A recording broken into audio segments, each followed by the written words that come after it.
Hello family, welcome back to my new blog. কেমন আছেন আপনারা সকলে? আশা করি ঠাকুরের আশীর্বাদে সকলে অনেক ভালো আছেন। আজকে সকাল থেকে কিন্তু আকাশের মুখ ভার, প্রচণ্ড মেঘ করে আছে। তো এখন কিন্তু বাজে সকাল 7টা, আর আমি উঠে গেছি। উঠে রোজকারের মতন রান্না বসিয়ে দিয়েছি। আজকে ওই বিনস, ক্যাপসিকাম আর আলু দিয়ে একটা তরকারি করে দিয়েছি, নিরামিষ তরকারি, কারণ আজকে সোমবারের নিরামিষ। আর আমাদের এই কয়দিন পরপর নিরামিষ আছে, সোম মঙ্গল বুধ 3 দিন পরপর আমাদের নিরামিষ চলবে। তো এখানে ডাল হয়েছে, ভাতটাও আমার হয়ে গেছে। হাজব্যান্ড চলে এসছে স্নান দান করে, তার মধ্যে আমার রুটি তরকারি করতে হবে। তো রুটিটা হচ্ছে, আর ছেলে তো লাফালাফি শুরু করেছে। এরপর আমি এই যে রুটিটা এখন ভেজে নেব। তো ওর কিন্তু খাওয়া হয়ে গেছে। ও এখন যেটুকু সময় আর কি জুতো পরবে, তার মধ্যে আমাকে রুটিটাকে রেডি করে তাড়াতাড়ি করে দিয়ে দেবো। ওই যে হয়ে গেছে আমার রেডি সব কিছু। তো হাজব্যান্ড এখন বেরিয়ে যাবে অফিসে।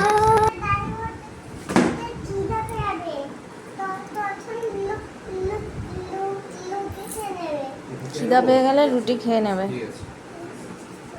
ঠিক আছে, মনে হচ্ছে নতুন জুতো পরেছো।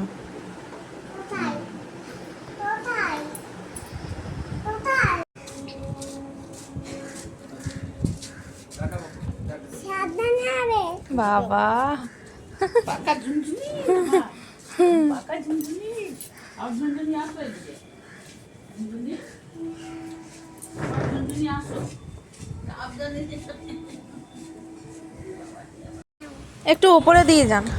তো সকালে খাওয়া দাওয়া কিন্তু হয়ে গেছে, আর হাজব্যান্ড কিছু অর্ডার করেছে, তো সেইটা চলে এসেছে ফ্লিপকার্ট মিনিসে।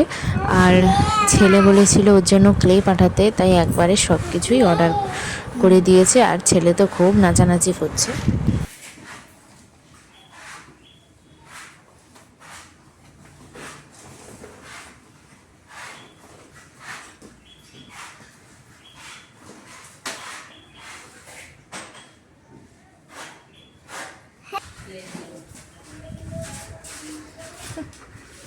খুশিতে পাগল হয়ে গেছে।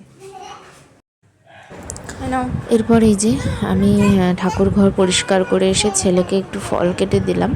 এগুলো এখন ছুঁবো, ছেলেকে খাওয়াবো, আমি নিজেও খাবো। একটা একটা করে খাবে, একটা একটা করে নেবে সব একদম একবারে। এই যে এতগুলো এনেছে পাপা, কি জন্য আনে ভগবানই জানে। তো এরপর আজকে যেহেতু সোমবারের পুজো, অনেকটা সময় লেগেছে। এই যে মহাদেবকে সুন্দর করে সাজিয়ে পুজো দিলাম। আজকে দ্বিতীয় সোমবার শ্রাবণ মাসের। এই মাসে কিন্তু 5টা সোমবার পড়বে। তো এই যে আমি সুন্দর করে মহাদেবকে পুজো দিয়ে নিয়েছি। আর আজকে যেহেতু নিরামিষ মেনু, আর হয়েছে আজকে ওলের তরকারি আর একটা পেঁপে দিয়ে একটা সজনে ডাঁটার তরকারি। তো ছেলে তো এগুলো কিছুই খাবে না, তো আমি ভাবলাম বিট গাজরটা একটু ভেজে দিই। মানে বিট গাজর একসঙ্গে একটা মিক্সিতে একটাই ঘুরিয়েছি, কারণ বেশি ঘুরাইনি, বেশি ব্যথা ব্যথা হয়ে যাবে। একটা ঘুরিয়েছি, একটু দানা দানা থাকবে আর কি। তার মধ্যে দিয়েছি টমেটো, এর মধ্যে দিয়েছি কালো জিরা, চালের গুঁড়ো, পোস্ত, বেসন, এইগুলো দিয়ে একটা বড়া ভেজে নিচ্ছি। তো বড়া ভাজার মতন আর কিছুই ছিল না, শুধু বিট গাজর ছিল। তো ভাবলাম এটা দিয়েই বড়া ভেজে দিই। তো সত্যি বড়াটা কিন্তু দারুণ লেগেছে, বেশ মরমর করকর করছিল খেতে। আর ছেলেও খুব খুশি হয়েছে বড়াটা ভেজে দেওয়ার পরে। ডাল দিয়ে আর বড়া দিয়েই ওর খাওয়া হয়ে গেছে। ও কিন্তু আর কোনো তরকারিও খায়নি। আর যা তরকারি হয়েছে তার মানে আমাদেরও খাওয়া মুশকিল হয়ে যাচ্ছিলো, আর এটা তো ছেলের। তো যাই হোক, আমি এগুলো ভেজে নিয়েছি, বাদবাকি একটু রেখে দিয়েছি যাতে রাত্রেও ভেজে দেওয়া যায়। আর রাত্রেও হয়ে যাবে, ওর বাবা আসবে খাবে। তো এখন হয়ে গেছে সন্ধ্যা, আর আমি সন্ধ্যা দিয়ে নিচ্ছি।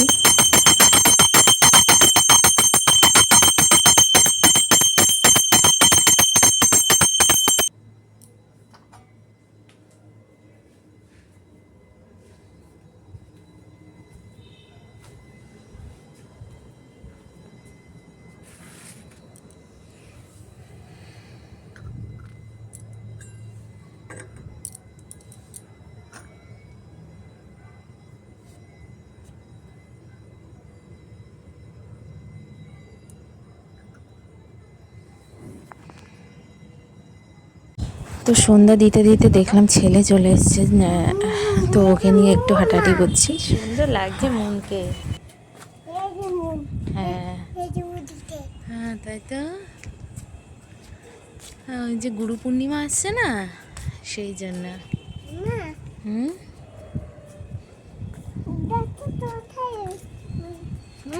উকি দিচ্ছে। হ্যাঁ, এরপর চলে এসছে আমার হাজবেন্ড, আর আসার সময় নিয়ে এসছে কতগুলো ভুট্টা, 6টা ভুট্টা নিয়ে চলে এসছে।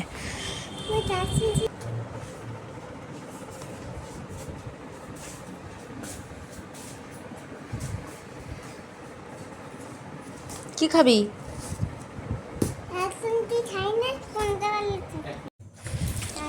তো যাই হোক নিয়ে এসছে, আর আমি এগুলো সব এখন সিদ্ধ করব, পুড়িয়ে গ্যাসের মধ্যে পুড়িয়ে খাওয়ানোটা উচিত না। মানে উনুনে পুড়িয়ে খায়, মাটির উনুনে সেটা একরকম, কিন্তু গ্যাসের উনুনেটা আমার পোড়াতে ইচ্ছা করে না।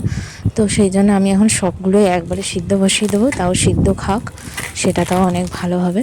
তো একদম কচি ছিল, বেশি সিটি দিতে হয়নি, খুব ভালো সিদ্ধও হয়েছে। আর আজকে ভুট্টা ছাড়াতে গিয়ে একটা ভুট্টার মধ্যে পোকা পেয়ে গেছি, তো সেটা ধরে ফেলে দিলাম। আর এই যে প্রেশার কুকারে আমি জল দিয়ে এখন সবগুলো একবারে সিটি দিয়ে নেব।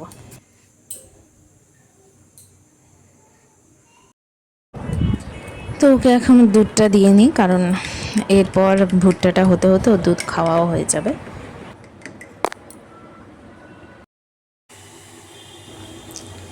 তো এই যে আমি এখন লিকার চা বানিয়ে নিচ্ছি, আর সঙ্গে দুধ চা যেটা বানাই রোজ 2টো করে, তো সেটাই বানাচ্ছি এখন।